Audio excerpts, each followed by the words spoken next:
All right, go. Okay, the P200 has a fantastic Sony image module. It gives you 30 times zoom, great for any size room. It's great in low light and has awesome color rendition. On top of that, we have our BirdDog NDI processing engine, which gives you the highest quality pictures at the lowest latency. It's compatible with any NDI device on the planet and just gives you the best outputs. We have our brand new user interface with NDI version 5, which gives you waveforms and vector scopes to make sure you're properly exposed. It also gives you unlimited control as far as color control and using your camera. In addition to this, it sounds strange, but we can do pan, tilt and zoom at the same time. Try some other cameras, they can't all do it. The P200 is a fantastic camera that's got every type of connection you could want, from NDI with power over Ethernet, SDI, HDMI, any control interface. It's got a great big tally on the top.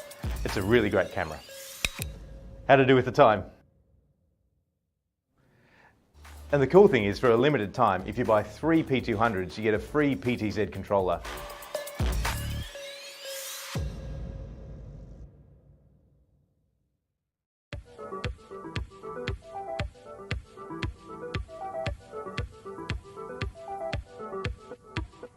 Well, it is that time again, everybody. Hope you are doing well. My name is BirdDog John, and I am back in action. In those scenarios, it's good to neuralize the cameras.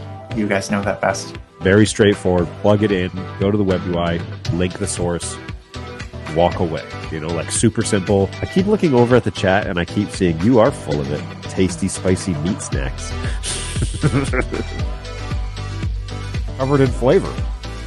I mean, you can't go wrong. So what's going on? We've got a handful of folks here in the chat, and I really appreciate that. What's up, mate? Hey, Warren, how are you? Appreciate it. Hey, Robbie, how's it going, man? You're just talking about you. What's going on, Tom? Ahoy.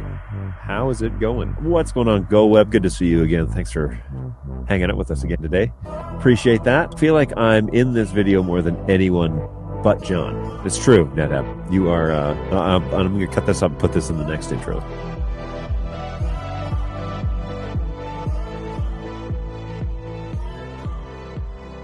Welcome back, everybody. Hopefully you're doing well. My name is BirdDog John, and we are back for another week of exciting NDI discussions. Is that what we call these things? Yeah, let's go again. This is a beautiful Tuesday morning here in Michigan, and it has been a bit of a roller coaster to get to Tuesday morning, but hey, we're all about that, and we'll go as we see fit here. So Tuesday at 11 a.m., just as promised, and yeah, we've got some stuff to talk about, but also I want to obviously have some time here to spend with you, talk about whatever it is that you got going on. So that's what this is all about. That's what this show is for, and it's so that you can reach out to us directly and have a little touch base with BirdDog, especially if you're using our products. Tell us what you're using them for. Tell us if you have any issues. I am one of the support guys here at the office, and so I am based out of Michigan, along with the rest of the support department. We're all over here in Auburn Hills. So hopefully this week finds you well, and looking forward to a good week.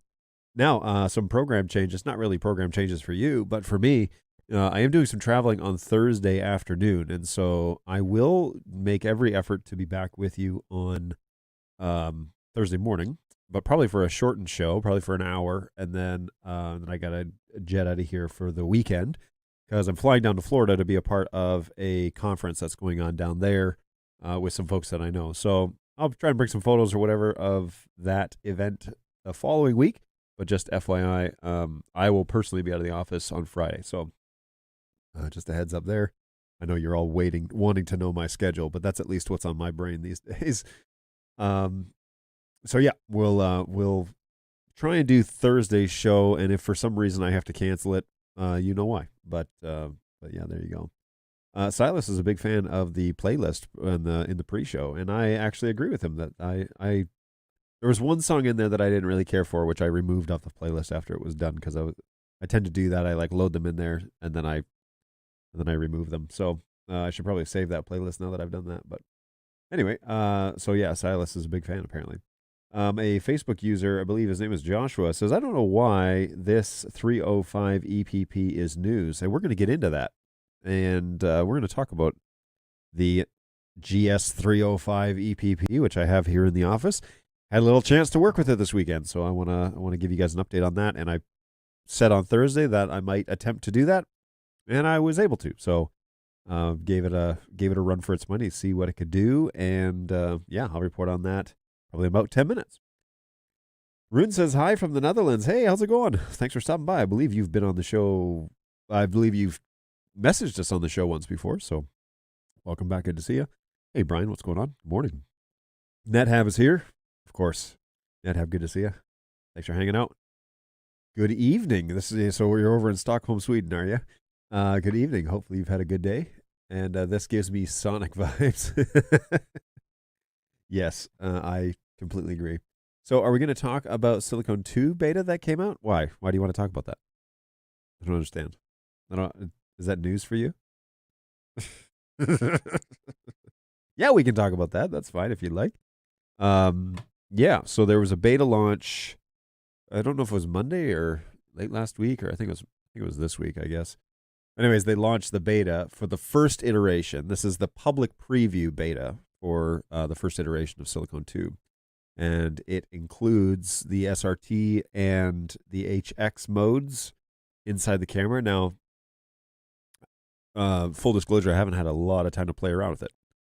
It's been a bit of a busy week here in the office, but so far, I haven't put it on any of our cameras yet, but it's not saying that I won't or that I shouldn't or I can't. We might be able to actually fire up a camera and do that if we have time today.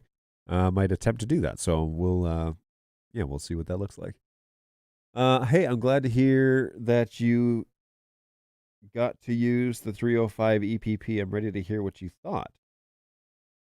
Does it require a MICU update? I believe it does, because it's doing some fundamental changes to the baseboard. And so I think, if I'm not mistaken, and I can double check here, but I think any of I guess what we're calling Gen 1 cameras, so like P200, P100, A200, A300, and it's not available for the 4K family yet. So that would be P4K and P400. Those cameras are going to require a USB or baseboard update for this to work. I don't know about the 110, 120, and the 240. I don't know. So I can double check it. That's fine. Will SRT or HX come to the Studio 8 NDI as well? No. Silicon 2 is not coming to Studio and Mini. Studio has been EOL'd, and the truth be told, that is a 5.5-year-old product that just doesn't have the horsepower to handle Silicon 2. So that option, I believe NDI 5 is coming to Studio Mini, I've been told, but the Silicon 2 update will not come for Studio or Mini. It will be eventually released for the second gen of encoders, so the 4K family, which have substantial more horsepower than Studio, and I think Flex is expected it as well. I don't know. Yeah, I don't know. So I'll have to double check that for you. So I'm pretty sure 4K family though is expected to get it. Will frame sync come to the P200 as well? So what do you mean by frame sync? Do you mean the NDI Genlock and NDI 5? I believe it's already there, but if you're referring to something else, then I don't think so, because I haven't heard anything else about that. So, yeah, I wouldn't hold your breath. There are people on Facebook saying that they tried multiple times to get the Mickey to update and that it stayed at the version that came with NDI 5. Well, there's only one way for me to really find that out, and that's for me to go into the engineering notes and see what it is that they say. So let me see if I can get my poor little PC here to access that folder, and I'll try and do you a solid and find out what I can find out. Of course, it's gonna want me to log. Oh no, okay, it's kept me logged in. Yeah, the NDI lock was only on the 240, I believe. So the NDI Genlock is in NDI 5, so it should be available, and I can pull up my P200, which is the one that's here in front of me today. Bird, dog, yoink. All right, so I will, yes, pull this up Genlock is available in the NDI5. The short version is it is available in the NDI5 version. Now, this is my primary camera that I'm using. So, let's jump over here and show my desktop here. So this is, of course, the beloved NDI5 web interface now. And as you can see right here, Genlock status not active. So the way that you would set up Genlock for the NDI5 version of Genlock is we've got to point it at a camera that it is going to use. I believe it's under AV setup, if I'm not mistaken. Yeah. So Genlock source. So you would refresh the list a few times. Okay, there's a couple of things here. But that Genlock source, you can point it at another NDI source that's on your network that you want everybody to kind of lock to. Now, the funny thing is all of these cameras in the studio are actually pointed at the P200. So that's the master clock that I have using right now. And it works pretty well. I don't have any sync issues between cameras or whatever. Everything seems to be locked in, and the audio then is just dialed in vMix, and so it seems to work pretty well. But yeah, that is where you would do that. Is you would put it here as your Genlock source. You can also select none. That is also an option on there. And then hit apply, and that should then link them up. So now if we go, let's see, what do I got here? The PF120. So PF120 is here, and let's just let that web UI load. I believe this one, oh, well, I guess maybe I need to log in to see all the details. Bird dog. Super secret password here. Oh, this Genlock one's not active either. Whoops. I thought I had them all pointed at the P200, but evidently not. So let's refresh this list. Here's a good a demonstration at least. So there we go. And then we're going to look for my P200, which, oh, shoot. We're not in the proper group. I must have taken this thing out to do some testing or something on it. Okay, so now we're in the proper group. Let's take a look and see if it'll pull that P200. Did it take it out of my... Oh, I wonder if it actually took it out of... Yep, it sure did. Okay, so now I got to choose a file and all this business. All right, hang on one second. Because I have this saved here, but I can't see that far. Where is it? There it is. Oh, wait, that's not it. There it is, this one. Can I preview this? Yep, there it is. That's the one. Okay, so we're going to save that. Oh, I'm sorry. We're going to swing and a miss. All right, let's try that one more time. There we go. And upload. And now we're changed to that group. Let's just verify that on the system page. Boom, Studio 2901. Go here. Now it should be able to look for the cameras that are in that group. I don't think I have to restart this thing to get this to work. Let's find out though. Yep, there they are. So that's good news, the 240 and the 200. So we're going to apply that as the Genlock source. We're going to go back to the dashboard and verify that it is watching lock to remote. It's watching that P200. So good news, everybody. And that's how that's done. So good stuff. Back to the chat. 1 second here. All right. I have a few customers who are dying for Silicone 2, and Rune says, sweet. Yeah, so that Genlock option is on there. Yeah, so I mean, we are in full public beta. It flat out says in the release notes, this is not designed for an in-production scenario. So if you do that, you know, that's a personal decision. But yeah, the first release of it includes SRT and HX2 and I think HX3, because HX3, as we found out and as we predicted, is basically just an increase of the bandwidth usage to lower the latency. So you can kind of like dial it a bit, especially when you're programming for it, because there's really no like defined definition for what the standard is supposed to be. So that's going to create some variation in development. But hey, we do full NDI mostly by nature. And so, you know, 140 megs is no surprise to us. And anything less than that would also probably fine. So I'm not too concerned about it from a bird dog standpoint about other people developing HX3. However, gosh, this introduction of HX, I mean, if bird dog can execute really well on this, I mean, this puts bird dog in another like stratosphere of why would you buy anything else? Because not only do they decode HX, like you can get all your former products and whatever. Maybe you really liked an old Sony camera that does HX2, or I guess that doesn't make any sense. Maybe you have a new tech camera that you really like, or that your church spent a lot of money on a few years ago and you can't retire it. Well, now you can slowly move your fleet over. And that's been a common theme through the bird dog years, right? NDI in general is like converting the SDI world, the baseband world, into a video over IP world. And so bird dog has been helping folks do that since day one with the introduction of the beloved studio. But it's kind of getting ramped up anymore. Like they were really starting to make the options almost, you almost have to kind of go out of your way to not use NDI.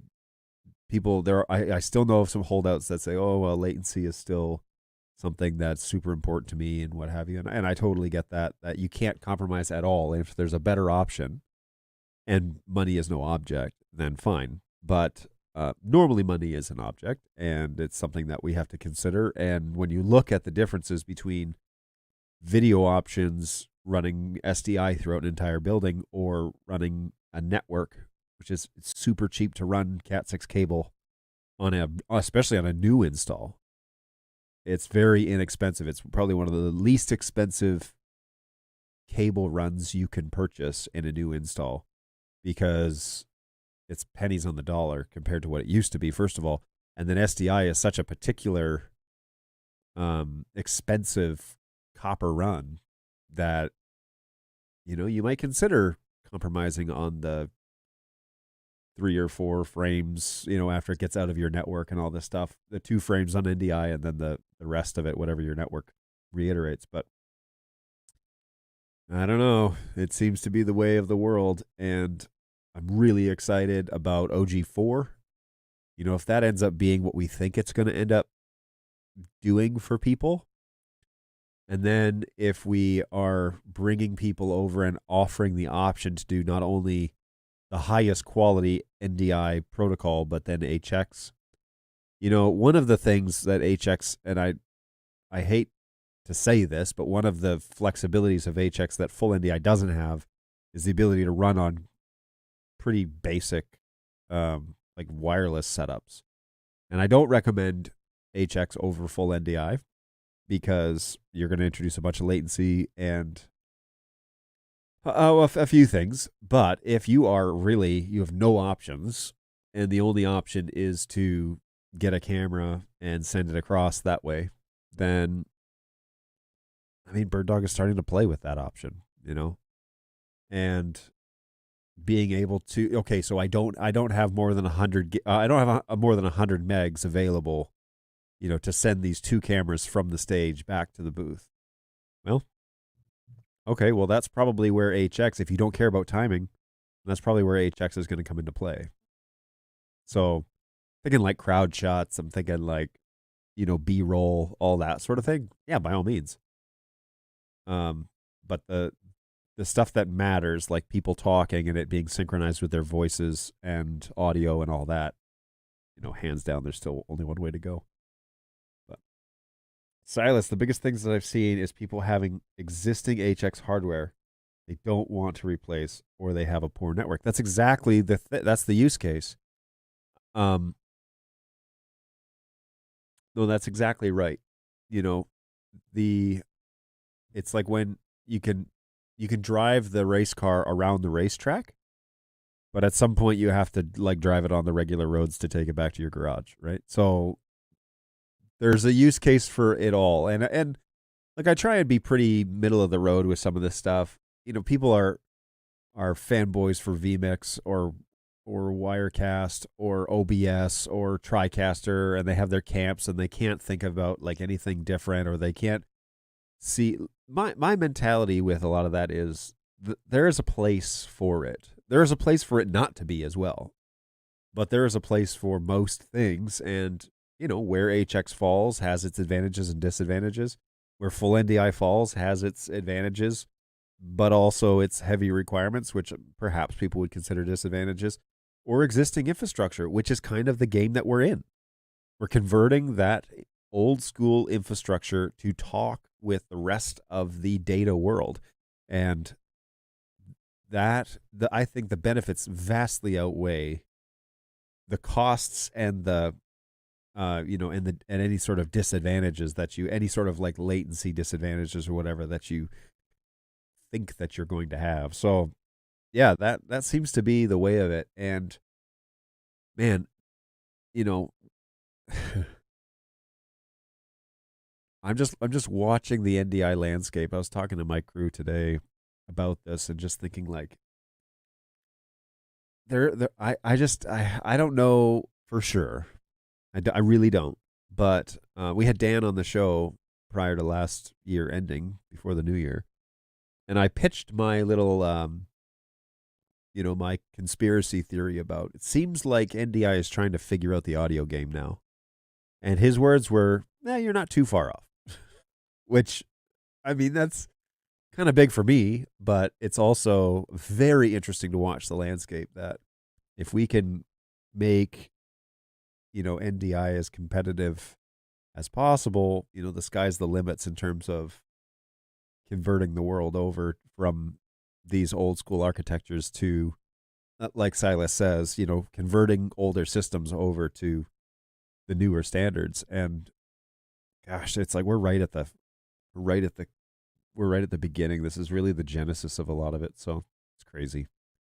It's really fun to watch it unfold. And I'm excited you guys are along for the ride. This is always a pleasure to hang out with you guys.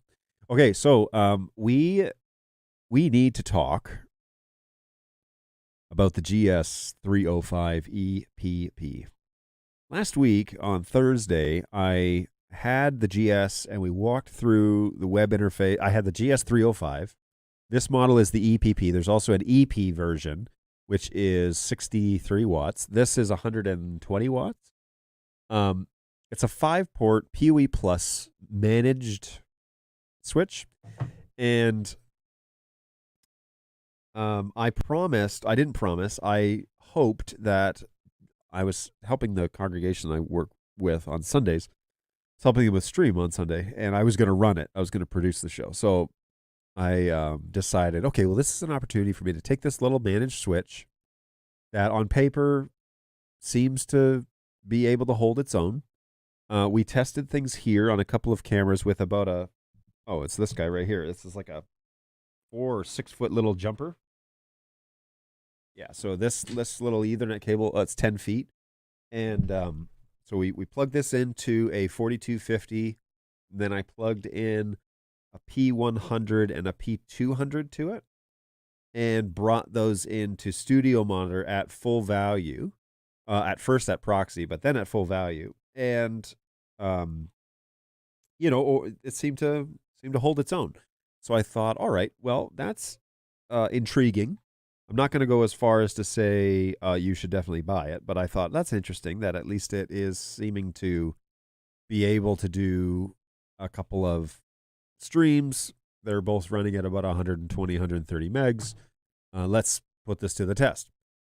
So the setup on the weekend was we have a stage that's 70 feet, from the booth, and the cabling probably runs 150 feet by the time from the port on the stage to the port at the booth. So there's this building is currently owned by a university, which is next door, and the church kind of borrows the space on Sunday mornings. And so they labeled all the ports around the building. So what I did was they have patch cables, and I know where their patch panel is, and so I went in and I patched those two ports together to create basically like a point to point on those two ports. And then on the booth side, I plugged in a Ubiquiti 8-150 watt Gen 1 switch, which is basically what we use for 2 cameras and a mini, and it works pretty well. It's not rock solid, and I would love to put a 4250 in there, but money. And then on the other side, I put the GS305EPP, and from there, I made sure that I got an IP. I made sure that it came up. Unbelievably, the labels were all right. Like it was lucky because sometimes that stuff doesn't just easily work. But anyways, I plugged it in, and it came up. And so what I did is I took a P200. Actually, I took pretty much this identical. Oh, here. One moment, please. So I took this identical camera, which is a white P200, and put it on a tripod and placed it at the front of the stage. And what we were going to do is we were going to get some shots of the worship team and the band. We were going to do some side shots of the pastor. I just wanted to provide some diversity in terms of shots that we could use. Oh, whoops, there it is right there. So I just want to use some diversity of the shots that we could use so that we would be able to have some variety. In the past, we've had these 2 P200s, and they've been sitting basically at the booth on either side of the booth. One is mounted upside down right at the back of the auditorium, and then the other is over on the other side of the booth. It's quite a long booth. It's quite maybe 30, 40 feet on the other side, and it's just doing an angled shot towards the stage, And there are no audience shots, and there are no there's no cameras facing the audience. So this Sunday was a little bit different, and actually a lot of people noticed that there was a camera up near the front of the stage, and that it occasionally looked back at the audience. Now I wasn't ballsy enough to to turn the camera on the audience and actually show that on the stream, but I'm really tempted, and I'll show you here. Just a little or just the video of the actual church stream, just so that you can have an idea as to what it is I'm talking about here. Let's go with this one. Share this. Okay, so this is that worship team there in Rochester Hills, and they're just a small group worshiping at this location. And so this is kind of the static camera. So this is on a Sony Handycam on a mini, and it's all right. It's not great. I don't like this. I don't like this camera necessarily. If I had my way, I would definitely change it, but I don't have the money and I don't have my way. So as you do. So anyway, so yeah, here they are, and doing a fine job. But this is that Sony Handycam. This is not the P200 that we have there. So if I just scrub this a bit, this is the P200. Now you're going to notice, first of all, there's no stage lighting. I mean, there is, but there isn't. It's 2400, 2300 Kelvin or something like that, or 2700 maybe. Very warm light. And so the cameras are already trying to compensate for the white balance on this. Okay, so it's struggling pretty mightily to sort that out and get it to work correctly. So coloration is kind of a thing, and that's kind of the next thing that I've pitched to them is like, look, all right, if we want to go to the next level, probably need to talk about lighting, and we need to talk about moving the whole streaming service to a separate room so that we can correctly mix it and everything like that. So I'm not gonna annoy you with the audio from this one, but at least we're looking at the different shots here. So now let's scrub this a bit. This is back to that static shot, and this is now that camera that's on the side. Now, one of the things you're going to notice here is, okay, so it's fine. It looks all right, and it gives a little variety from what's happening on stage. It's not, it's not the most dynamic shot, we'll say, and there's no like color lighting on stage, right? So I'm flipping between these two. I'm adjusting this one that's up near the stage because I want it to have a few different shots. And Kenny, who's the worship minister there, this guy right here, he this shot, I really liked this shot because it was different. It was just different. Well, first, I kind of have a thing for like blue backgrounds. I don't know if you've noticed. I kind of have a thing for like blue backgrounds, and so it was just a really cool shot that that I could get because the screen, was the actual stuff was blue that day, and the slides. And the other thing was the minister was wearing blue, and there's a few shots here with him that look really cool. Let's see here. There's some here though.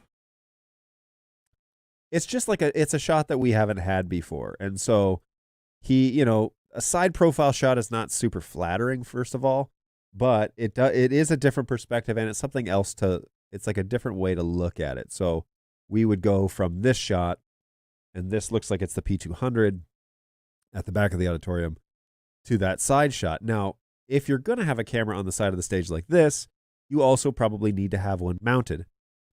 Now, check that out. That is frozen. Look at that. Now, the audio is not frozen, but the video is. And there's not much I can do at this point. I can't run up there in front of the audience. There's probably 200-300 people in the auditorium. And I can't walk up there and restart it or something like that. Something like that. And when I got home, my wife had watched the show on the stream this week. And we've had some sick kids in our house. So she was watching the show on the stream. She said, yeah, it kept freezing up every now and then. And I was like, really? I didn't notice that in OBS, but when I'm producing the show, I'm not necessarily watching the output all the time. I'm letting that do its thing, and I'm setting up the next shot. And so when she said that, she's like, yeah, it only happened a few times, but it like clearly like froze, and the audio kept going, but the video stopped working. And I was like, really? Interesting. This shot doesn't seem to give me too many errors that way. But, and then he walked off because I was setting up the next shot, and then he walks off the screen. So that's my fault. Now, I was actually going to have auto tracking on this.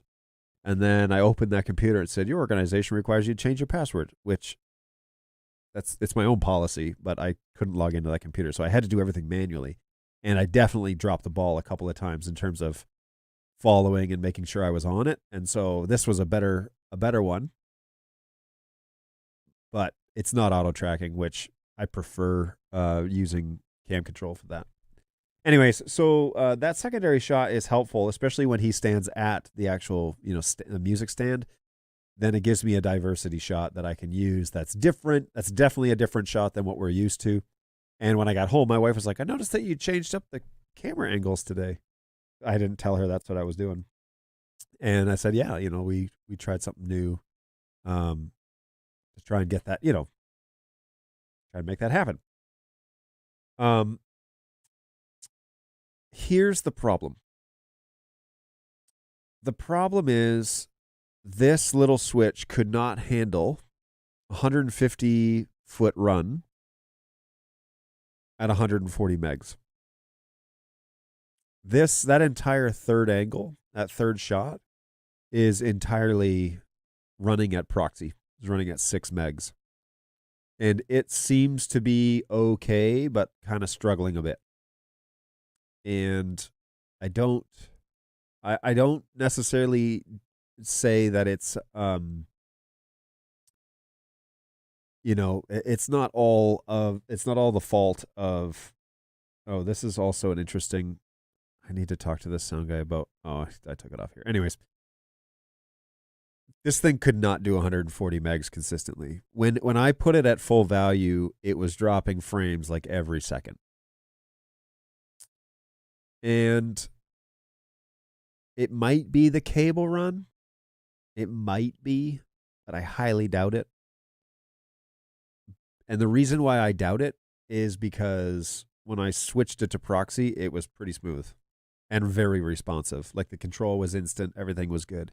It seemed to be when I turned up the data requirements, which are standard on the Ubiquity switch. I mean, that I run that we run that every week without any real issue.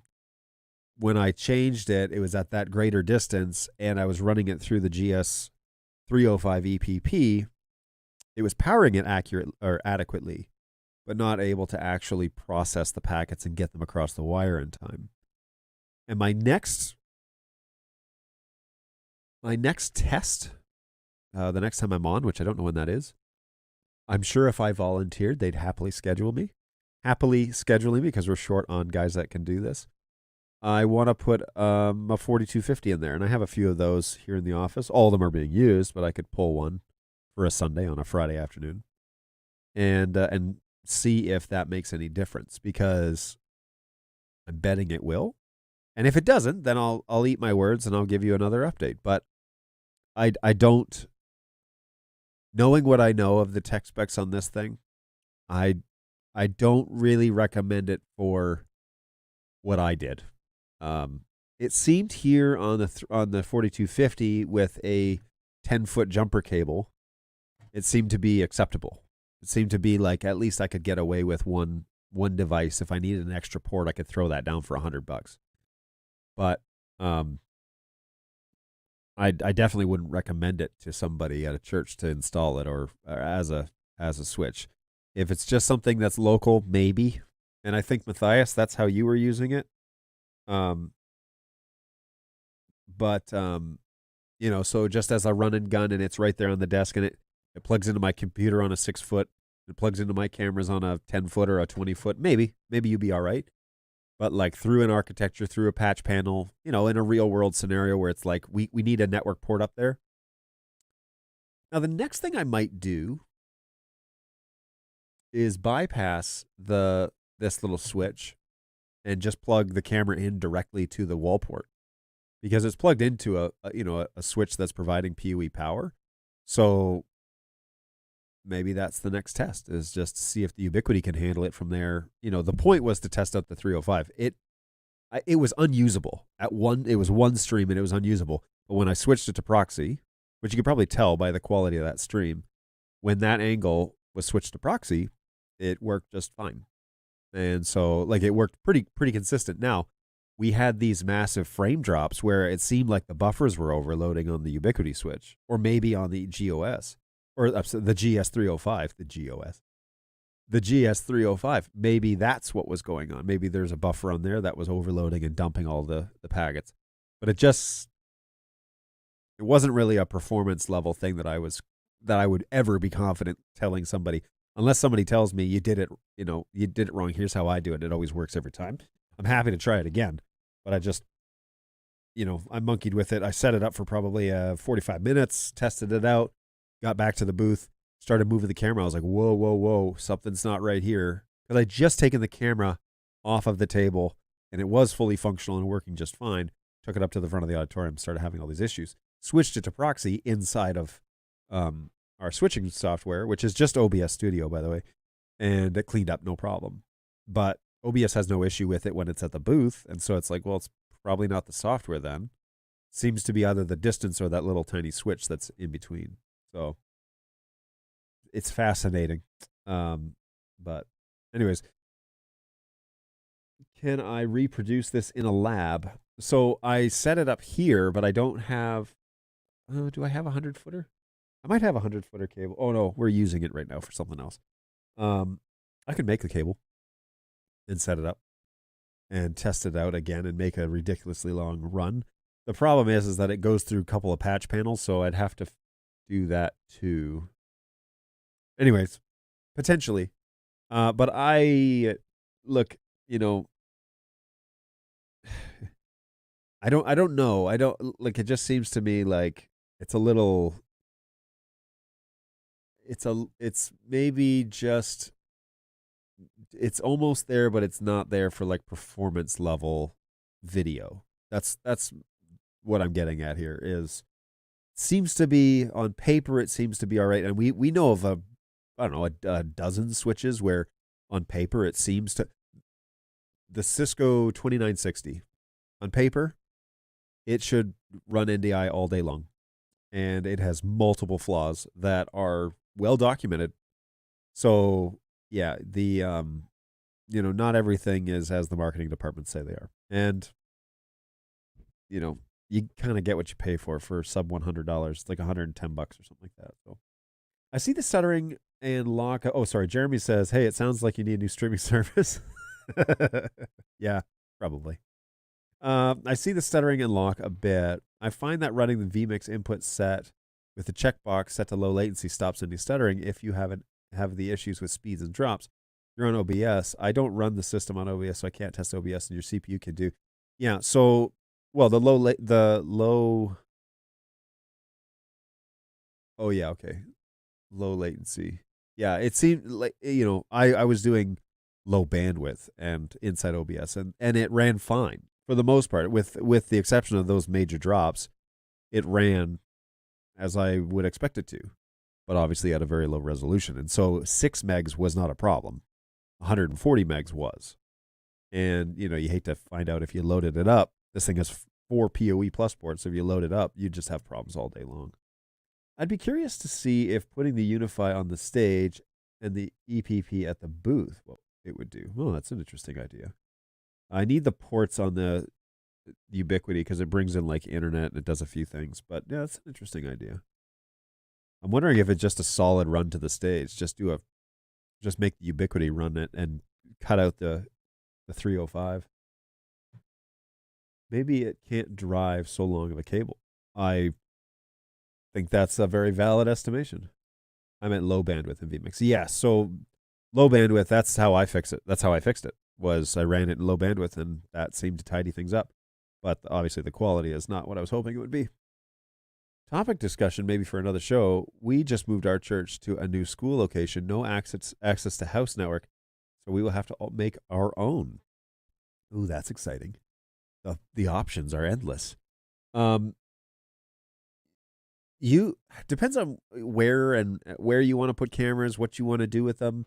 But honestly, you can get away with 2 entry-level 4250s and some really good cables. And so you want a camera on the stage, or 2 cameras on the stage and a camera in the back. Okay, well, 2 of those desktop 4250s and 1 home run between them, or even a fiber home run, which is pretty much the same. A pre-molded fiber cable is pretty much the same price as a pre-molded Cat 6A at this point. So you could totally get a weather-rated SFP, for the entry level, I guess they're just straight at 1 gigs.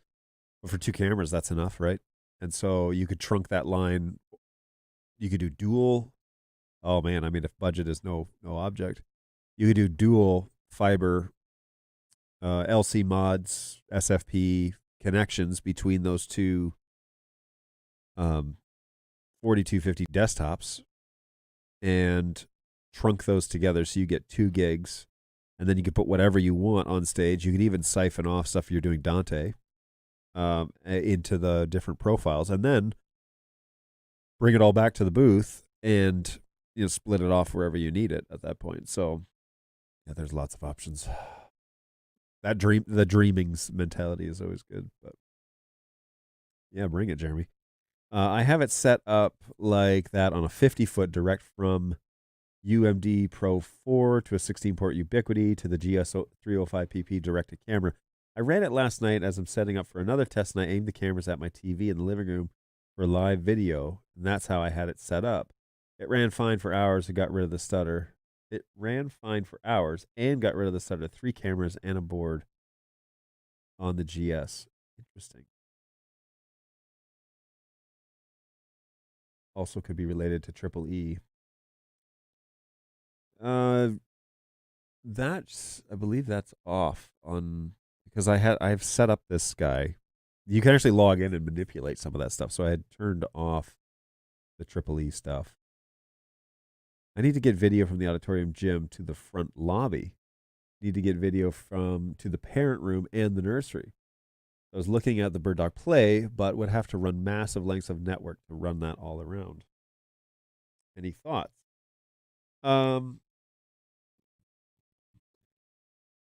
Yeah. Well, I mean, it depends. Like, you have no access to the network in the infrastructure, so yeah, you're pretty much tied to running a network cable to each of these rooms because you can't run switches in each of these rooms. So, yeah, you'd have to have probably a centralized point, one where the majority of your cameras are, and then preferably one back as like a centralized working station unit, and then outputting Ethernet with PoE to each of those locations. I guess 2 or 3 is not the end of the world. When you start talking about like 4 or 5 rooms, that's going to get really annoying. I'd love to do this wirelessly, but it's not supported. Well, Play doesn't have like a wireless device inside it to receive a wireless signal. HX is certainly capable of working over wireless. And if you're sending HX outputs to each of those locations, then technically yes. But do you have access points for each of those rooms? Because that would really be the only way to do it, is to put an access point in there that could receive the Wi-Fi and then turn it into Ethernet. But none of the BirdDog devices have like a Wi-Fi chip in them or anything like that, where you could actually link them to that and then pull down an HX source. Not yet, at least. Nutrink optical con 2 or 4 fiber runs on 1 cable. Cool, less than $1 a foot. We would do 8 access points in each. Yeah, so HX would then, Play does HX 2 and 3. So if you're running HX 2, then in theory, you should be able to throughput, 5 or 6 megs. You can even dial that down, I believe, in some scenarios, depending on what your software is that you're using. But if you could output an HX signal, SMPTE 1080 signal or whatever, then yeah, Play would probably work over that without too much of an issue. The issue really ends up being the nature of Wi-Fi. Live video over Wi-Fi and the way that Wi-Fi actually broadcasts and operates, even in a discovery level, is a bit counterintuitive to how NDI works, where we're doing subscription-based, packet transfers, and so I know people do it. I know that folks run a wireless network, and the better ones obviously should give you a little bit more stability. I know some people just want to do like point to point, so they get like those Ubiquity bridges or something like that, and they shoot the signal across a campus, and that seems to be pretty stable because it's actually more of it's an encrypted link that isn't it's a satellite link, and that's a fair bit more stable. You can get 600 or 700 meg backbone through some of those things. And I've done that. I've done it where I've set those up for networks where somebody cuts a fiber line or something like that, and the building's offline. You got to get them connected again. We temporarily would have put up a couple of those point-to-points and shot the network across. Wasn't really appropriate for like VoIP services, but at least it got them back to their shared drives and whatever that we had on the network. So that option I prefer, because I know those ones to be a little more better. Ugh. I know those ones to be better, but if you're talking about Wi-Fi, traditional like AC or AX Wi-Fi 6 or whatever it's called, yeah, the industry needs to decide on the naming convention. If you're thinking about actual true wireless to access point type of thing, then you're probably and going through like brick walls, then you're going to be restricted to basically HX2. That's going to be where it's at, and the Play can decode that. I'll leave it at that, actually. Run laptops or small CPUs on Wi-Fi and run NDI monitor feeds to the laptops and select your NDI feeds to each monitor. Oh, there you go. Well, that's a good little idea there, Matthias. I hadn't even approached it that way. This is more for confidence, convenience, not broadcast quality or production. Okay. Really just need the signal in live stream. Is too latent for the proximity in some of the rooms being in earshot of the gym. Yeah, so I mean, the laptop idea with Studio Monitor, that's the simplest, straightforward. If you're broadcasting your NDI stream onto a wireless network, you can see if the laptops could pull it. And like you said, if it's not super critical, they're just kind of more confidence monitors for people to observe what's happening in the gym while they're in these separate rooms, then that's probably the easiest and most straightforward. I was going to say, like, you could even get away with just a simple device that could see an NDI signal. But is there an iPad app for looking at NDI signals yet? Can't remember. I thought there was one. I know they make one to like access the camera, but I don't know about like a studio monitor version. So yeah, that was a good suggestion. Okay, so the 305, I'm just not convinced. I ran into all sorts of issues with it, especially when I had good performance with it here on just a short run, and then I put it on a 150-foot run probably, and it was rough. So the next test I think is just to go direct to Ubiquiti, and maybe I'll have the same issues.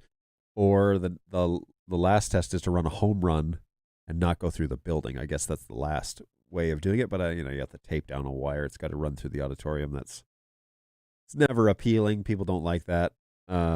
So maybe I won't do that on a Sunday morning, but some other time. Oh yeah, NDI Apple TV has an NDI viewer app. Yeah, well, there's an option too, is you could send it up to cloud, and then there's a Cloud Connect app that'll do some of that. Yeah, crazy stuff, man. Okay, so something I do want to do here is my sister and my niece were in town during Christmas time, and they brought me a snack that they were going to have me try while they were there. And then, time got away from us, and I never actually tried it. And so I told my niece and my sister that I would try it on Snacks on Stream. So that is what we're going to do, and I'm just going to,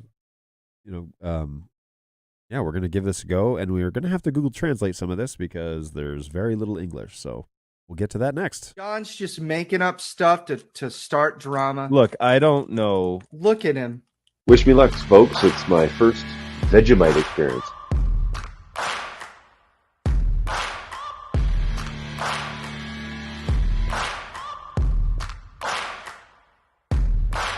Final, this is like cheese flavor or something. It doesn't really look too appetizing. Good golly, this is something else, man. Here's the thing about Pop Rocks, and I don't know if I'm the only one like this. Pop Rocks have always been a social experience for me. I did not think that is what you were going to say. That's hilarious. That is awful. Oh, God, that's so bad. Jeez. Holy smokes, man.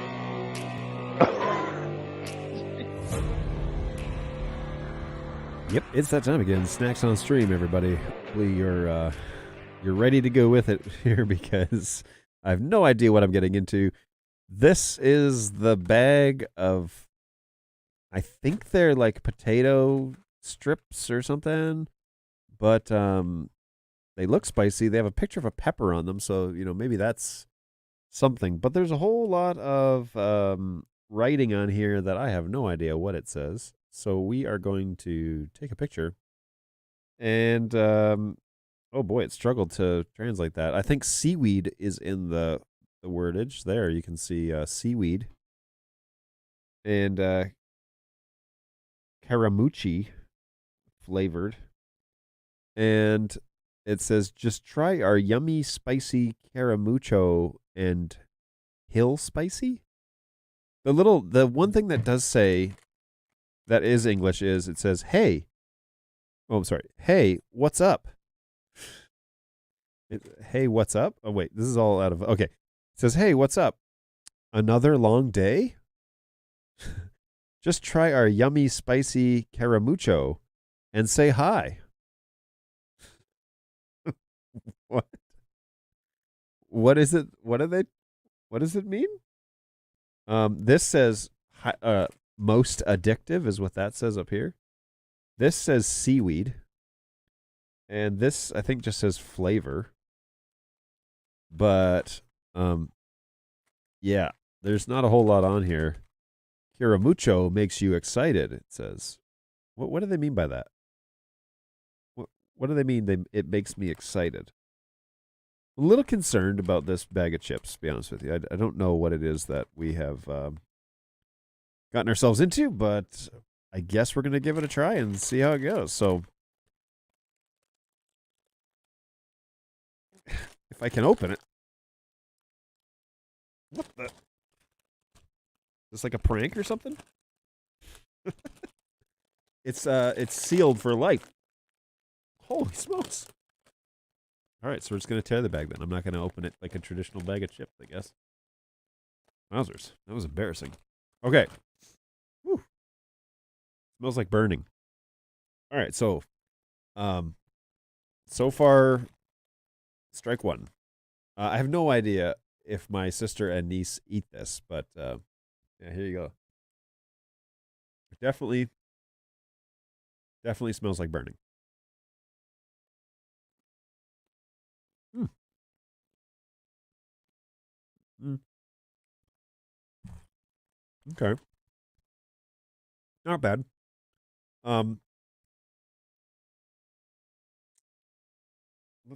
Let's have another go. Actually, not bad at all. If it is seaweed, or if it's just seaweed flavored, I don't know. But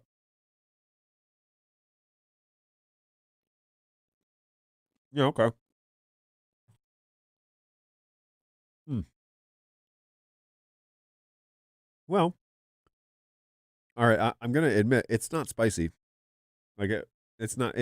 It threatens to be. It has a picture of a pepper on there, but it is. Oh, sorry, this camera. It's definitely not spicy. Nothing compared to what I'm used to things saying spicy. So,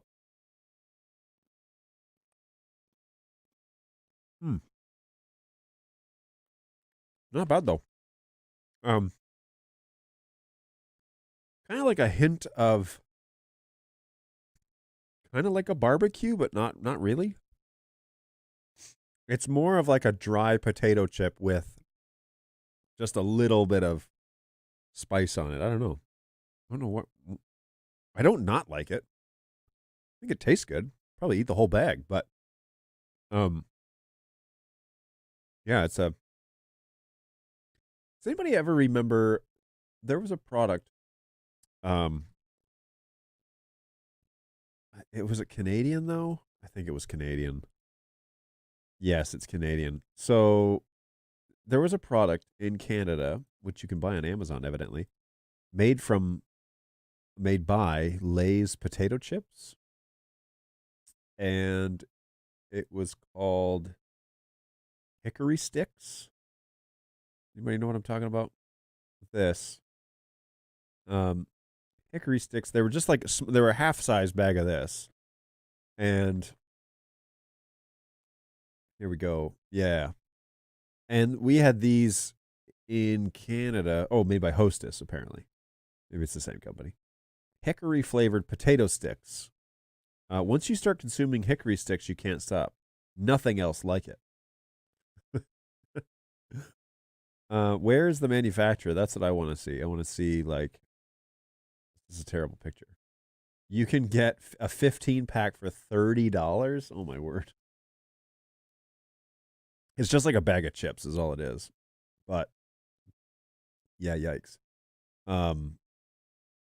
But yeah, it's a very similar taste to hickory sticks, which I liked as a child growing up. I haven't had them in 20 years probably, but not bad. Not bad. So thanks, sister and niece. I approve these snacks on stream. Good times. Hey, I would distrust the wiring in the building first. The number of times a contractor. Well, that's true. This building was just purchased, though, so they've been redoing all the wiring and everything, so it should be up to snuff. But maybe they neglected to do that one. What's going on, Phil? Yummy, spicy meat snacks. Yeah, I was thinking that they look like those as well. Yeah, they're very similar, too. They're definitely spicier than hickory sticks, that's for sure. $99 for the iPad app. Yikes. Yeah, never mind. That price point to me is not like everybody should buy it. Everyone should get in on this. That's like, you really don't want people to buy it. Or it cost us too much to develop it. And so now we're going to try and recoup our costs. And that's what keeps people from... went down the wrong tube. That's what keeps people from really jumping in and like giving it a try is it just being a little too expensive.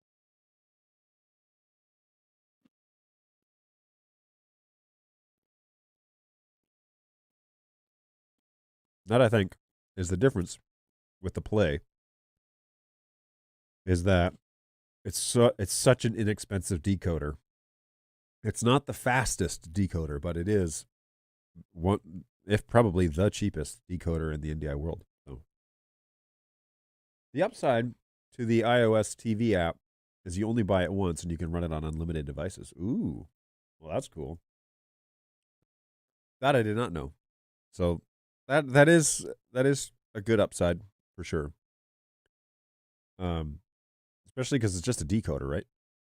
So it just to see, like, you could buy it as an institution and then use it across the campus. Is that what I'm hearing, or is it like you can buy it for your Apple user account and use it for anything you're logged into? It's interesting. Okay, the other thing I wanted to talk about before today is done, and we're already past the hour. So I had an experience the other day with customer service from a company. It will remain nameless, but it rhymes with Bramazon.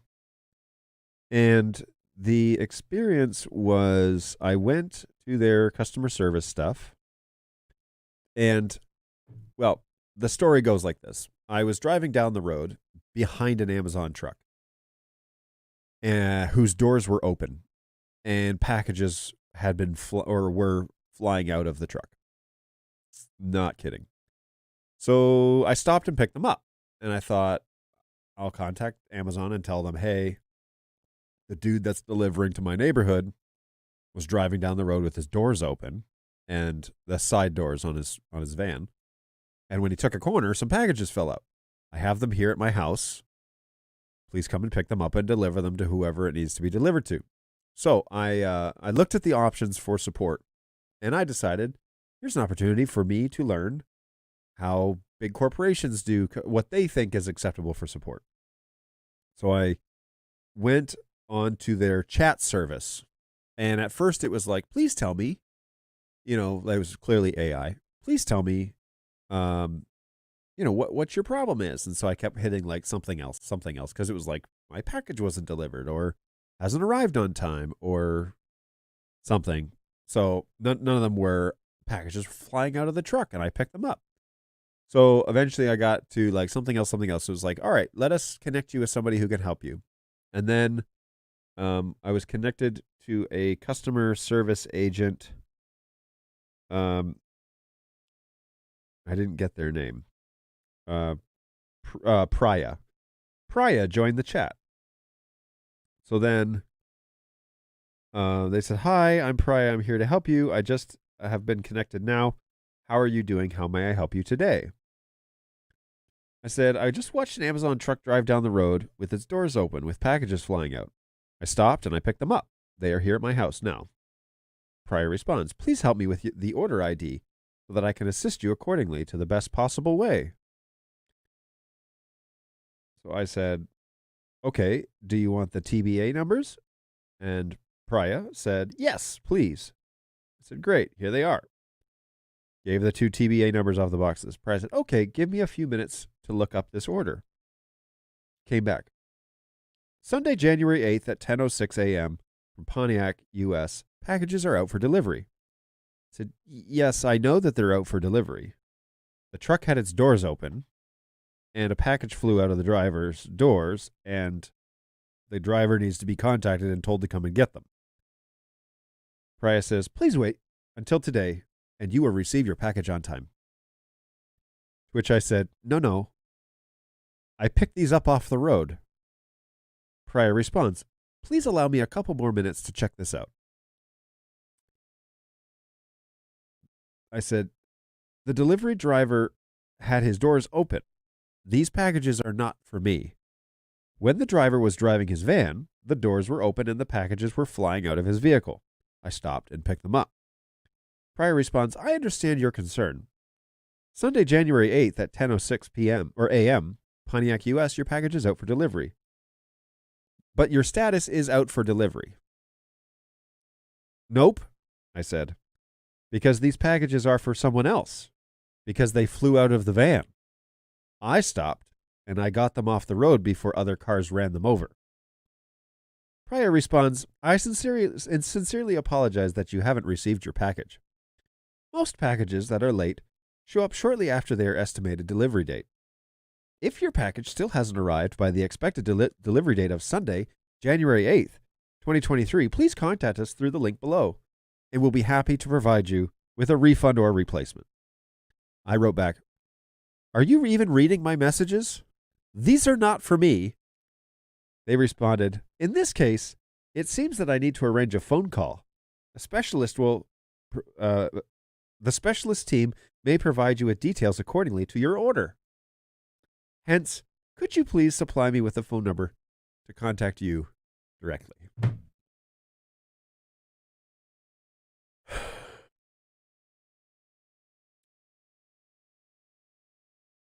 Yikes. Here's the thing. Here's the thing about Priya, the AI chatbot. When I started the conversation, at about 12:23 p.m. This is when I got home from service after my 305 incident. And I messaged them and said, and the messaging service said, this is an automated messaging service. Help us gather some details. So it was like, what do you want help with? And I clicked on like Amazon delivery service. And then I need help with other options. I need more help than this. So that was clearly an AI like bot. But then as I was describing this in real time to my wife, she was like, this is a bot as well. And I said, no. Amazon told me, had connected me to an assistant, to somebody like, to Priya, the assistant. I guess they didn't say the human assistant. That's fair. But they clearly gave me the impression that Priya was a human being. And I could believe that if English wasn't necessarily the first language of this individual, why they may be responding the way that they were. But I felt like I was pretty clear that these were not for me, that the driver had his doors open, and that the packages flew out of his vehicle, and that I stopped and picked them up. Because I said those words like 4 times. To which they then needed a phone call. And then so somebody called me after that, and I explained it to them, and they were like, yeah, we don't normally have a process for this because when people pick up packages, they just normally keep them. And this lady was on speakerphone because I wanted my wife to hear this. And I was like, people just keep packages that don't belong to them? And they're like, she was like, yep. It's like they rarely return them. So we just end up issuing replacements because they don't get returned. I was like, well, can you just send somebody to pick these up or like call the driver and tell them to come over? They're at my house. And it appeared that I was only a few blocks away. So like he's probably in the neighborhood. But they're like, no, we can't contact the driver. So we'll just have to send somebody out to pick them up. I said, okay. So she said, tomorrow they'll make 3 attempts to pick them up at your house. And then if not, then please like put them in the trash. Or she's like, you can keep them after that because they won't be coming out. So they never came out and picked them up. I think that they looked at the packages are actually quite light. I think they looked at the value and just reissued new ones for the customer and didn't even set up a logistics guy to come and pick up the packages. So they're sitting on my front porch right now. And yeah, that's kind of the end of that story. I'm halfway tempted just to go drop them off at the guy's house because he's just, like I said, 2 blocks over. I was just thinking like some stranger showing up with your packages be like, here, these are for you. That's awkward, but it's better than not getting your stuff at all and having to wait. So it was brutal. It was a brutal chatbot. And I am more convinced now that it was indeed a chatbot, but I still felt lied to because I was told I was being connected to an assistant who would, be able to sort this out. And clearly Priya, whether she was real or not, was not able to help. Welcome to Amazon using AI interaction, and this is how we fail. Yeah, let me talk to an actual person. Right. And even then, that actual person never actually did the thing she said she was going to do, which is send somebody out to my house to pick up the baggages. They're literally sitting on my front porch right now. I told my wife, I was like, if I get home tonight and they're still here, I'll just drop them off at the guy's house. And then he'll probably get doubles because they're definitely showing now that something went wrong, you know? Something went wrong. Yeah, the guy doesn't know how to close his door on his van. Crazy. Hey, what's going on, Sanaya? Greetings from India. Amazon support agents cannot type messages, only click on canned responses. Seriously? What? No. They give them the opportunity to... That would be brutal. That would be so brutal if you could only respond in canned responses. She's probably not a bot, but a real person in India who has no interface to type messages. This is technology now. Oh my gosh. It's called Tier 1 support, call deflection at its finest. All right. So this brings me to my final thoughts for today's show.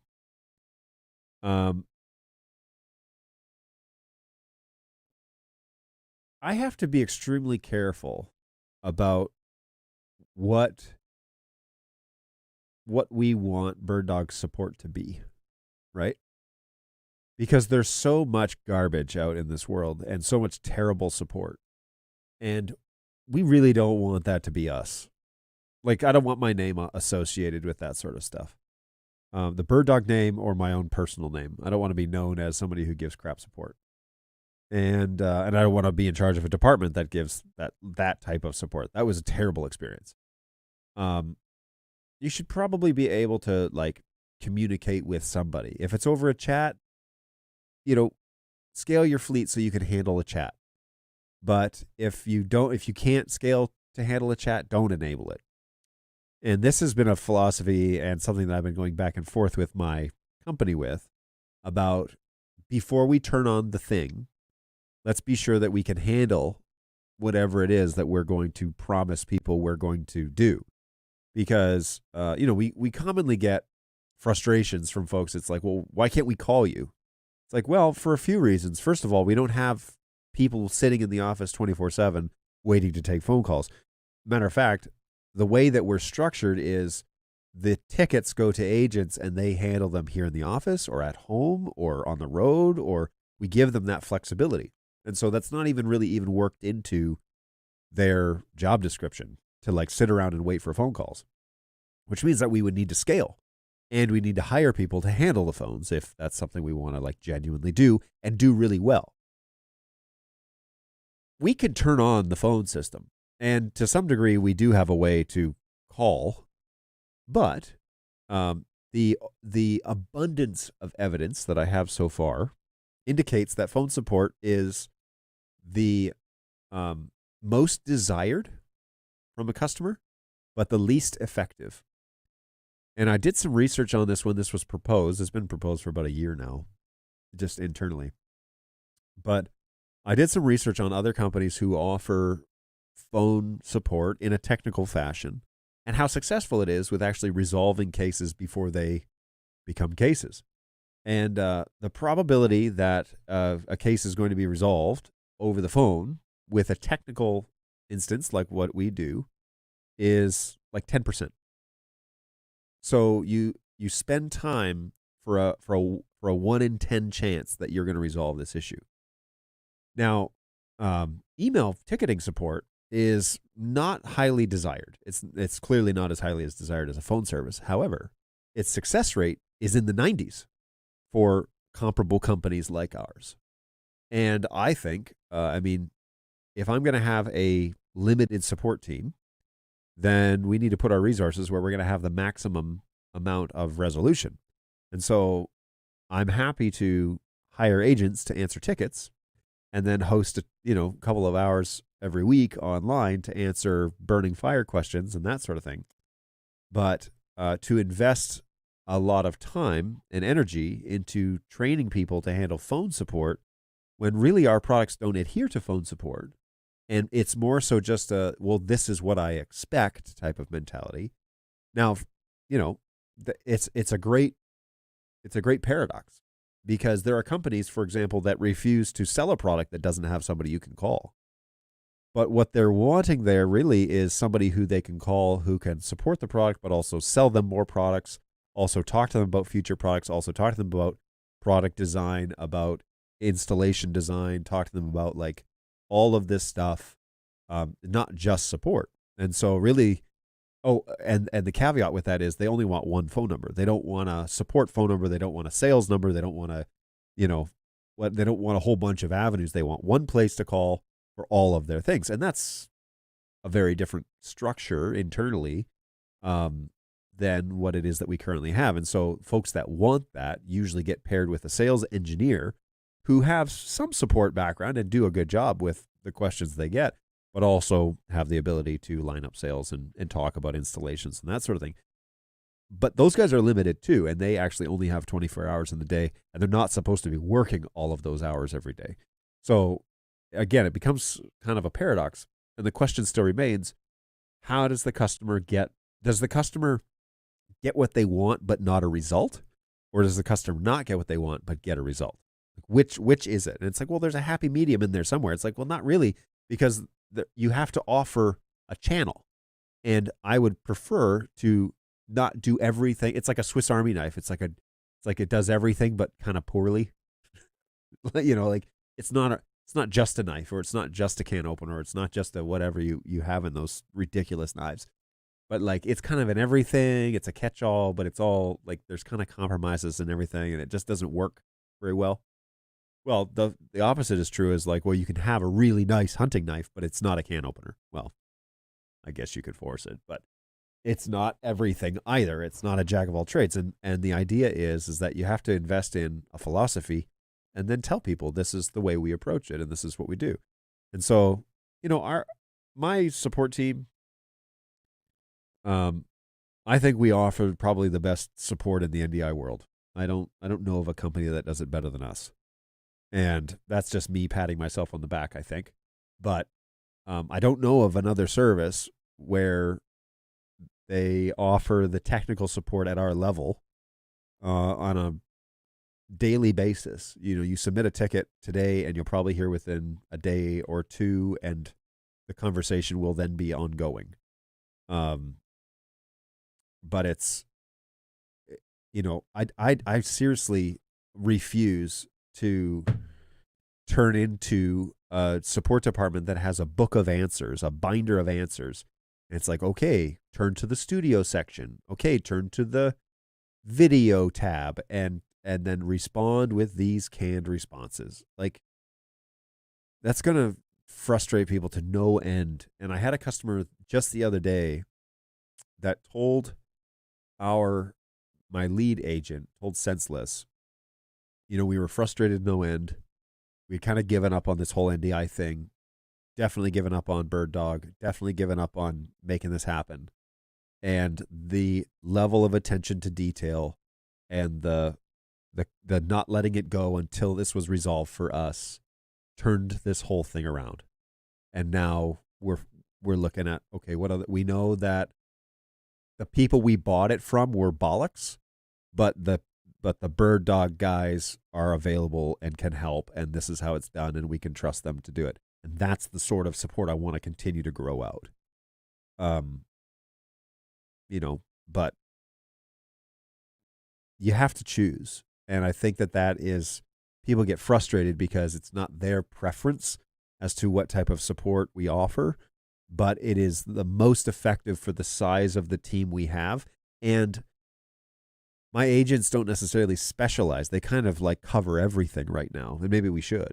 That's open for debate, but they don't specialize in anything. They actually do everything. So if you have 40 products, you've got to know all the nuances of 40 products. That is going to be a challenge. And then to offer, 6 or 7 different channels for people to touch base with us.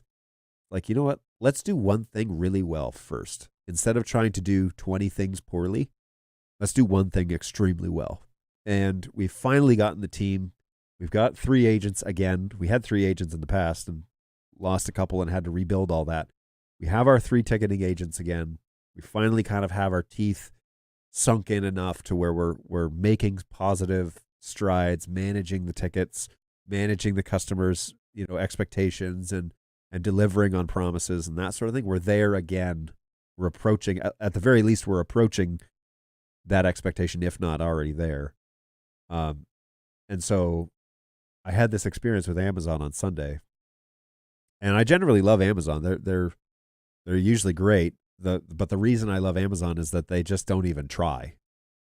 They just okay, we'll just send you another one. Okay, we'll send you another. Well, the bad thing about that is that sets a precedence for any other distributor to just do what Amazon does and just replace it with the same. Just send me another one. Send me another one. Well, it's okay, but that doesn't work unless you're the size of Amazon. Unless your profits are in the billions, that's the only way you can keep that floating. So it's an interesting place to be. It's an interesting, it was a great experience that I had to reiterate what it is we're doing at Bird Dog is correct.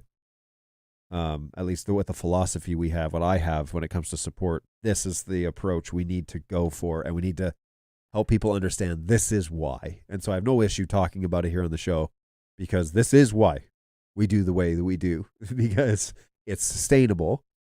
It doesn't cause high turnover with my agents, and they're able to grow and learn and continue to become experts as time goes along. The longer they're employed here, the better they're going to get. And it keeps the funnel headed in one direction instead of trying to touch base on a dozen things. Now you might say, wait a minute, didn't you just turn on a Twitter channel? Yes, but it feeds the help desk. They are tickets. It's basically just another avenue to open a ticket. So yes, we have multiple touch points, but they all feed the same thing. And there are, anyways, so that's where it's at. I am convinced more and more, the more exposure I get to how other people do things. It was a horrible, horrible experience with Amazon, and I thought I never want to get there.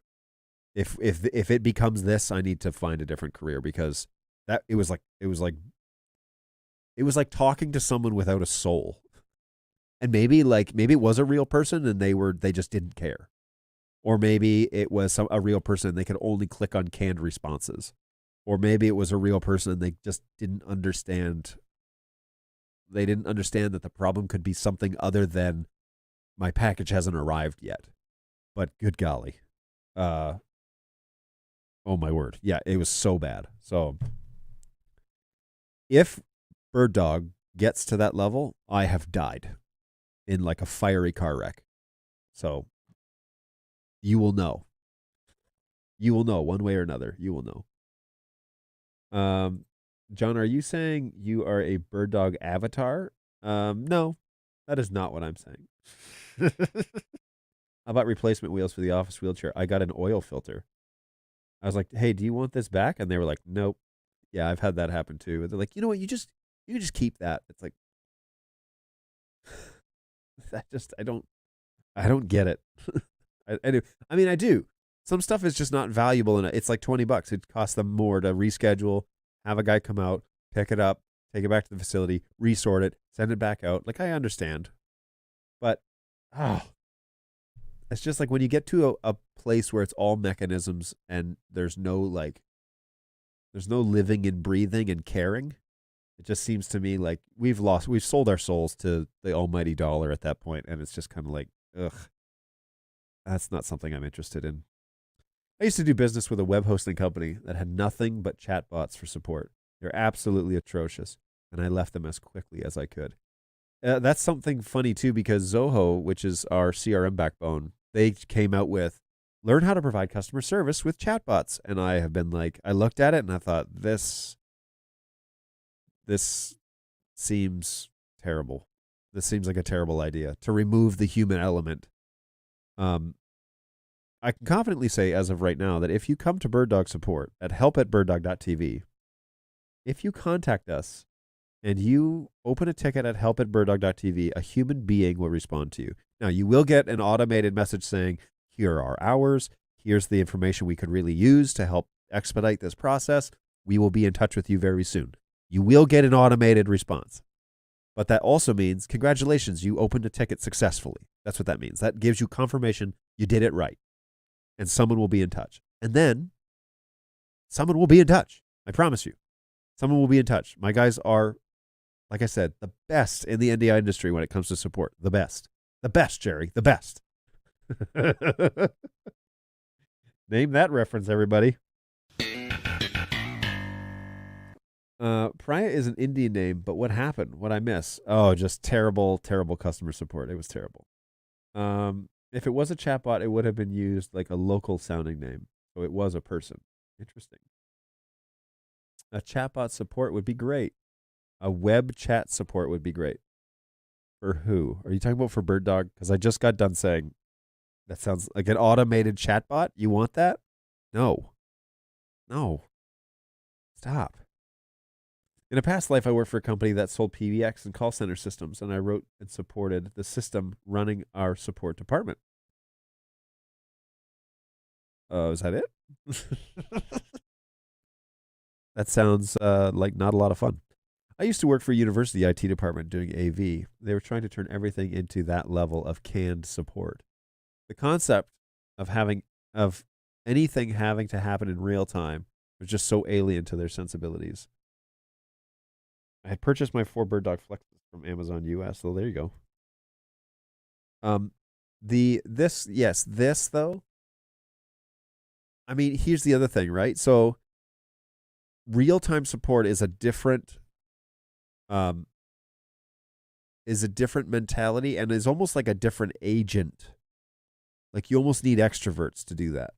But people to sit and answer 60 tickets a day, you need introverts to do that. You need people who don't want to socialize and can crack through tons and tons and tons of people complaining about whatever it is they're complaining about, user errors generally, but getting through the bulk of that and then going home and not wanting to like scoop their eyes out with a spoon.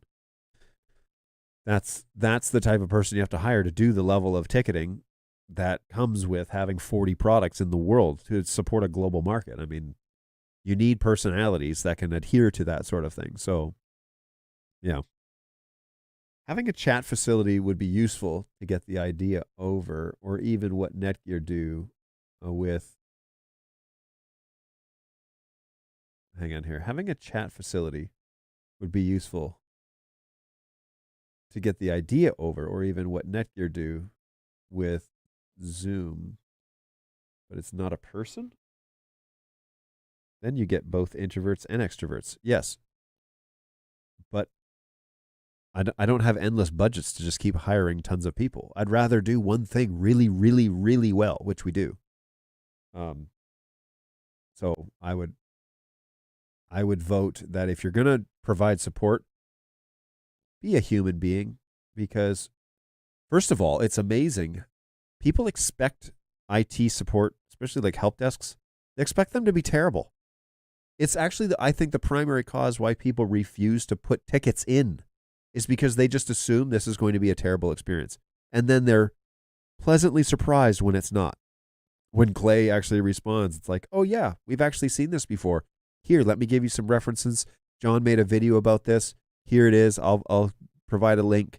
Like, what about this? Have you thought about this? Here's some other recommendations for some things. And then it's like, by the way, that's all free. You're welcome. You know? I cannot tell you how many email responses we've gotten back where they're just like, I totally expected this to be horrible. and it definitely wasn't. Or that customer last week, that was just like this whole customer experience thing turned it around. And in the end of the email, it had said something to the effect of, you know, salesmen sell products, but support sustains the business. And I was just like, that's a beautiful way of putting the mosaic of what it is that we do. You know, yeah, like salesmen, we have to have them because we can't sell. And we need people to become brand aware, you know, product aware of what it is that we can offer and what it is we can do. But when push comes to shove, you know, the salesman is not shouldn't probably be also supporting the product. We need people to be contactable and reachable, which is part of the reason why we do this twice a week.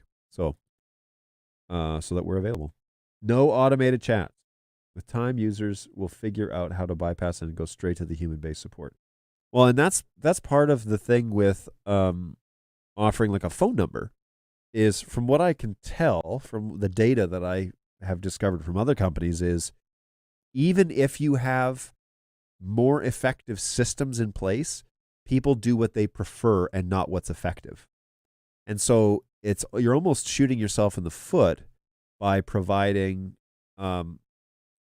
non-effective support methods, because you're slowing everybody down and it's less effective, but it just is what makes me feel good. And so that's why I want a phone. Just give me a phone number. Let me call somebody. It's like, no, I promise you, I can't send you knowledge database articles over the phone. I'm going to have to create you a ticket, or we can just start there and I can send you all those resources. And I can also work on these other 60 tickets that are open at the same time. So anyways, it's just an approach. I get kind of passionate about it. Hey, when I started there, we had offices all over campus. Professors would call us and we would be in the room getting them up and running, usually within 90 seconds. Yes, you and I did a very similar job along with Balu, where generally it was these well-educated doctors who didn't know how to turn on a computer. That was a very common. We would show up and like turn it on, and then the computer would come up and I'd stay there and I'd like monkey with it, because you don't want to say in front of a classroom full of college students, yeah, I turned your computer on, have a nice day. Because then the teacher loses all credibility in front of their students. But you also kind of want to say like, well, have fun learning whatever this guy has to say.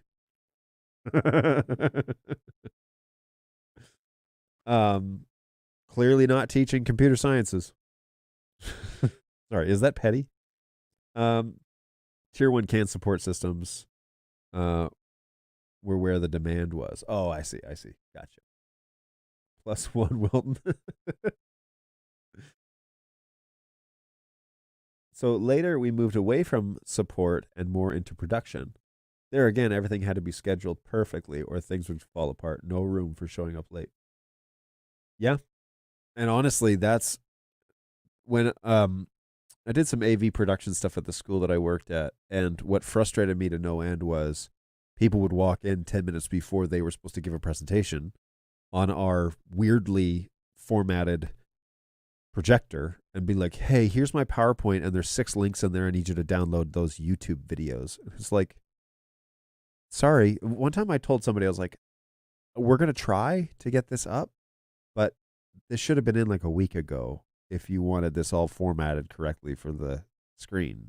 Like, we'll do our best, but no guarantees here. Like, realize you're very late. And now, you know, all the things that we were doing before this show that to get everything else ready, all the sound, all the setting up the room and everything. Now we've got to stop all of that because, you know, you're not prepared.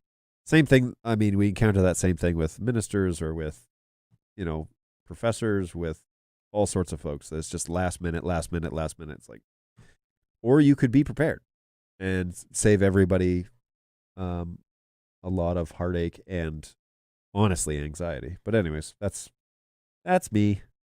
That's more me than anything. That's my personality. I never held a very long employment with any sort of congregation because I was very orderly when it came to, I expect this or it's not happening. I expect your slides on Wednesday before Sunday so I can format them for the week and have them ready to go, because, you know, I'm not just waiting around all weekend. I'm not waiting around Saturday afternoon to spend 3 hours formatting your slides. I'd like these on business hours, please. And yeah, I didn't last very long there. It was so weird. Hey, the difference between generations who text and me, I pick up the phone and I help someone on site with a live production deadline when they're live in 30 minutes. One-on-one is tough and costly, but it puts all effort to fix a timely, critical issue. I'm not saying there isn't a place, but if you have a show that you're setting up 30 minutes prior to going live, the manufacturer is not the person you should be calling. You should be calling your installer, and the guy that you have your service agreement with, because you don't have a service agreement with BirdDog because we don't offer them. But for that reason, we don't have a call center. We don't have a 24-hour phone service where it's like, I'm going live in 25 minutes. Who do I call? It's like, who sold it to you? Who's your installer? Who's the guy that you have that agreement with? If you don't have that agreement with anybody, guess what? There isn't anybody to call. And that's kind of the reality where it's like, oh, nobody would pick up the phone to call me. It's like, no, your emergency does not constitute my emergency. And when, again, I'm probably going to get in trouble for this, but look, we deal with a global market where there are burning fires all the time. And so everybody's equal in the help desk. And I love that about our help desk because it means that we don't play favorites. Now, you can, and that's to your benefit, by the way. Like if you're kind to my agents, they like those ones. They like it when they see somebody make a ticket that they're like, ooh, this guy knows what he's talking about and it's probably a genuine issue. Or this guy loved us the last time we helped him and like said nice things and posted something kind on Facebook, or maybe even it just didn't, like the unit was busted, but we still ended neutrally. Those things we remember big time. So big time. Yeah, Balu, I walked the whole canvas just to press a power button. You and me both, buddy. You and me both. You don't get to hear all aspects of an actual problem via text or bot and fix it fast when you can speak to a person. Yes and no. I have sat on phone calls for 3+ hours with customers who have problems with their bird dog devices, and it just reiterated this product line is like, they were like, Friday afternoon. They called me on Friday at 2:00. I can't get this thing to work, and it's got to be ready by Sunday. Of course, we're closed on the weekend, so it's like, now's the only chance, I guess, to talk you through this. So we start talking to them, and then they start telling us about all of the issues that they're. It's like you can't even. We need a week-long remote session to fix this. Actually, you need to call your integrator is who you need to call and have them sort this out. But like a 3-hour phone call with the manufacturer is not going to get your network up to speed. You need to, buy a better network. But anyways, I get it, and there's philosophy behind it. But when you're dealing at the sheer volume that we are, having 1 hour, having 45-minute phone calls, we would be underwater instantly if we did 45 minutes per customer per phone call. We'd be sunk. So the department then went to single point of contact, and the help desk would take all of the initial contacts. They weren't nearly as interested in good outcomes as we were. Yeah, I did a big corporate show a couple of years ago where all of the videos were linked to Bing searches on, oh God. I had to go through and download each one. Amazingly, I had the time to do it. That is amazing because it's rarely that way. They still do that on site for corporate events. High-level rooms get more management. Breakout rooms get the worst delivery for the client and teacher presenters. Yeah, and again, it comes down to service level, right? Here's the thing is, if that is a service you need, then that's a service you should probably budget for and like pay for. And then, yeah, by all means, like there is a platinum level new tech service that they will take your phone call when you call. They'll pick up the phone. Someone will talk to you, but it's not cheap. It's not cheap. And it's not cheap. But if you don't have a service level agreement, they might get back to you. ...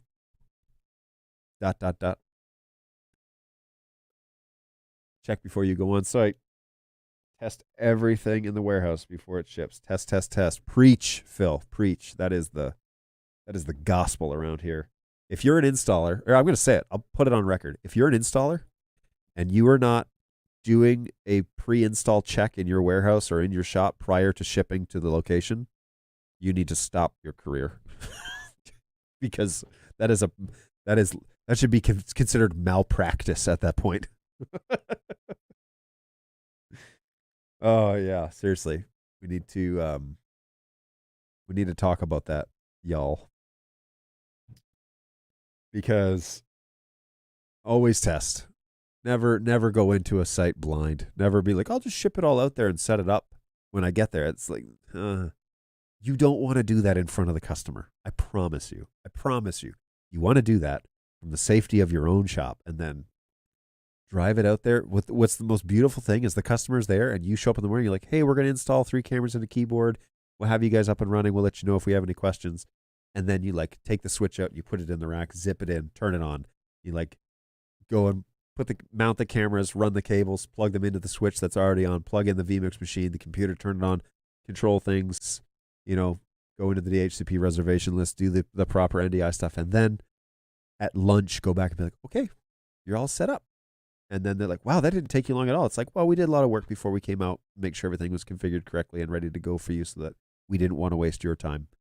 You ready for your training? And then that sort of thing is like, you will get the next job. I promise you. I guess I can't promise you, but it makes a huge impression on people when you show up prepared. And I can say this from multiple standpoints. I've done technical stuff for events where we roll up and we're ready to roll. We roll like each of us know what we're doing. And I have done events where I have been the guy on stage. Matter of fact, I'm going to an event this weekend that I will be one of the guys on stage. And when you have your stuff together and they're like, all right, this is what we need from you. And you're like, here you go. It's all done. It's all ready to go. And they're like, oh, you just saved us like a ton of time. Yeah. Yeah, we did. And you're welcome. And that's why you have me and not someone else. So it makes a big difference. It makes a big impression that you're prepared, you're ready, you're good to go. And yeah, folks notice that for sure. Okay, I have a meeting in like 15 minutes that I need to get to. And so this has been a ton of fun. My verdict for snacks on stream today of these spicy seaweed, I don't know, I feel like they're potato chips. But anyways, they're quite good. And I would eat them again if they were to appear again in my office. But special shout out to my sister and her daughter, my niece, who provided them over the winter break. I'm very sorry that I didn't get to participate with you.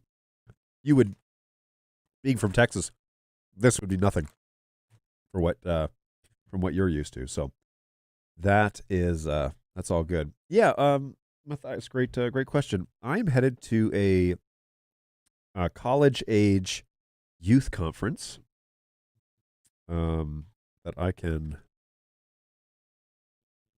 put in the chat here. So I am going to be this is weird to say, I'm going to be one of the worship leaders at this conference.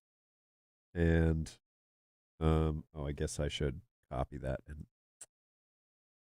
copy and paste. So the conference is called Gulf Coast Getaway, and they do live stream this event. And so you could find them on Facebook, I think, is where they stream it. And I'll be working with the worship minister. His name's Chris Shields, who I have known for many years. But under details, and if you click, does this take you anywhere? Oh, it doesn't actually. And there's no picture of Chris, which is odd because they normally do show. But anyways, Chris is a buddy of mine that I've known for many years, and have actually led worship with him for many years.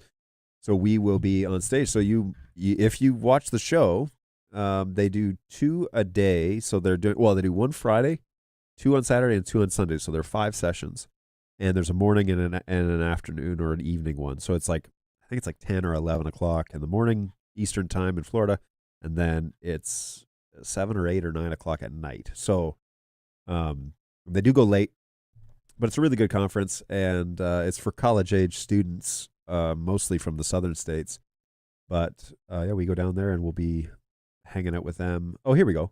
Sessions. Main session is at 9 to 10:30 on Friday, 9:30 to 11 on Saturday, and 8 to 9:30 on Saturday night.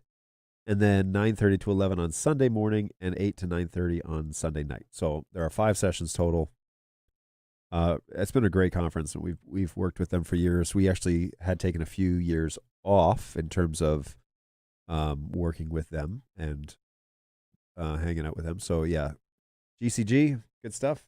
Great little conference, and yeah, if you're interested at all, I don't know anything. I'm not doing anything with the production side of things. I'm one of the guys on stage. So, but it is pretty cool. I think years past, it's been like 1,500 students or something like that. It's been a big group. And a couple of even the guys back in the office have been to this conference as well as students ages ago. So I think Balu went at one point, and maybe not. And Brayton, maybe. It's been a while. But anyways, yeah, so Gulf Coast Getaway. It'll be good. And I will be flying out Thursday afternoon for this. And then I'll be down there all day Friday through coming back on Monday, essentially. And I'll be back for the show on Tuesday. So I'll be able to tell you all about it after that. So anyways, look for me on Thursday of this week. We'll be able to follow up a bit of a shortened show, probably about an hour. And then I've got to kind of wrap things up and get off to get back home so that I can finish packing up and get away. So, yeah, look for the show again on Thursday at 11 Eastern Time. We will hang out unless I tell you otherwise. Yeah, we'll be hanging out on Thursday at 11 o'clock, and I don't have anything specific that I'm going to cover, so yeah, feel free to let us know if you have any questions or things that you'd like to cover. We can definitely do that. Also, remember, there is a spot if you just need to tweet at us. So you can hit us up at at help_bird_TV. This will actually open a ticket, but we'll be able to respond to you directly back onto Twitter. And so it's a pretty simple mechanism to contact support. And if we can even DM you over Twitter if it's longer, we need to send you articles or whatever, or we need to get more details. So there's an option there. But of course, the traditional way is to hit us up at help@birddog.tv. This will open a ticket for you in our support system, and my guys will respond to you. Got a handful of agents now who are keeping a handle on things. So, yeah, good stuff. The sales team is over at Hello. If you have pre-purchase questions, you're about to buy a Bird Dog product, you want to find out what can they do, what are my limitations, what should I be thinking about, how should I be designing my network. Hello at birddog.tv. These are a whole group of guys that are all over the world that are great at what they do. So be sure that you shoot them an email if you'd like, and they would be able to assist in that way in any sort of questions that you might have. So feel free to hit them up. In the meantime, though, hopefully you are having a good start to the week. I think I am. This has been a lot of fun. I appreciate you guys hanging out with me today. And we will definitely plan to see you in a couple of days. Unless I announce something otherwise on social media, plan to come back at 11 o'clock on Thursday, and we'll hang out again. Take care of yourselves. Take care of each other. I appreciate you guys, and have a great start to the week. Cheers.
This is magnificent.